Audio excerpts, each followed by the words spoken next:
అయితే స్వాములు ఇప్పుడు మనం పహారేశ్వర స్వామి ఆలయం నుండి చెన్నకేశ్వర స్వామి ఆలయం పోతున్నాం అన్నమాట. ఇది చాలా పురాతనమైన ఆలయము. అడుగు వెనక దారి మీకు చెప్తాను, పదండి.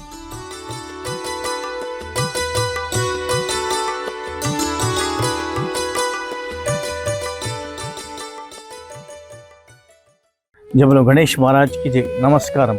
యాత్రలో నా పాత్ర మీ అశోక్ కుమార్, కొత్తపల్లి. అయితే ఇప్పుడు మనము చెన్నకేశ్వర స్వామి ఆలయము ఏలూరుకు వచ్చినాం అనమాట. అయితే ఇది శనివారపుపేట అనే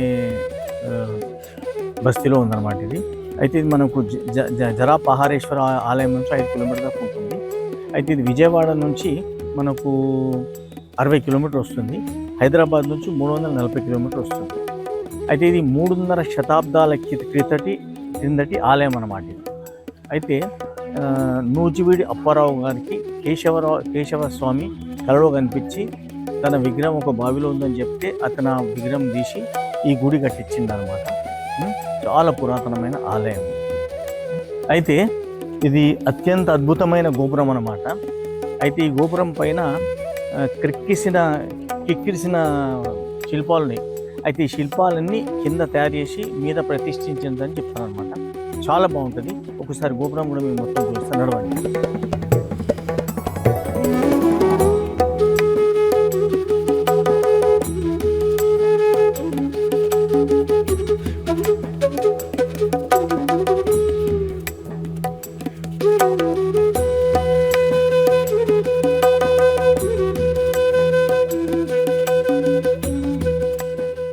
స్వామి ఇక్కడ చెన్నకేశ్వర స్వామి వారి దేవస్థానం ఉంది, చూడండి.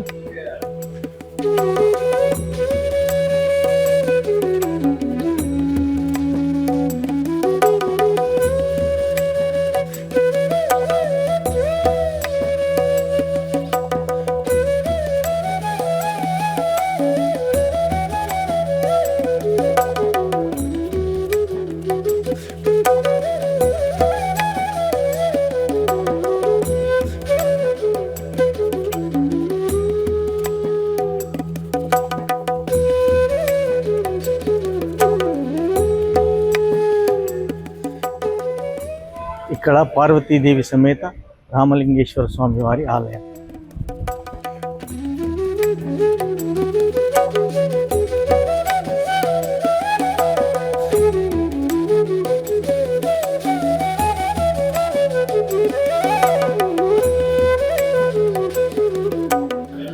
ఇక్కడ నవగ్రహాలు ఉన్నాయండి.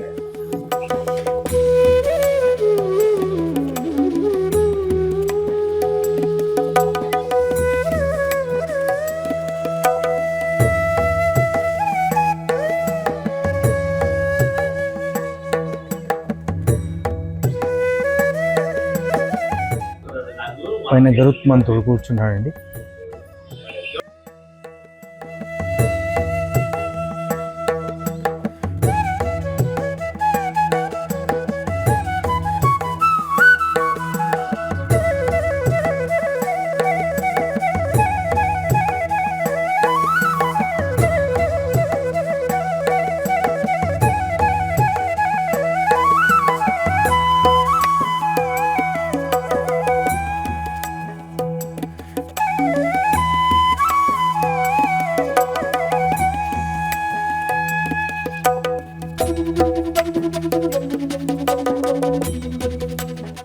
విఘ్నేశ్వరుని ఆలయం అన్నమాట. దర్శించుకోండి. ఓం గం గణపతయ నమః. నడవండి.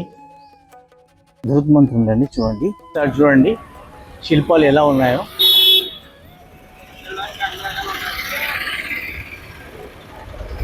ఇంత బ్రహ్మాండంగా చెక్కారు శిల్పాలు. అంటే చెక్కలేది కింద రెడీ చేసి మీద ప్రతిష్ఠించిందని చెప్తారన్నమాట.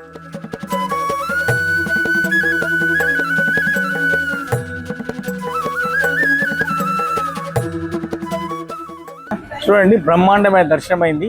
అయితే మీకు నేను దర్శనం చేయించలేకపోయినా, అయితే మొత్తము దీని స్టోరీ అంతా చెప్పినాను కదా.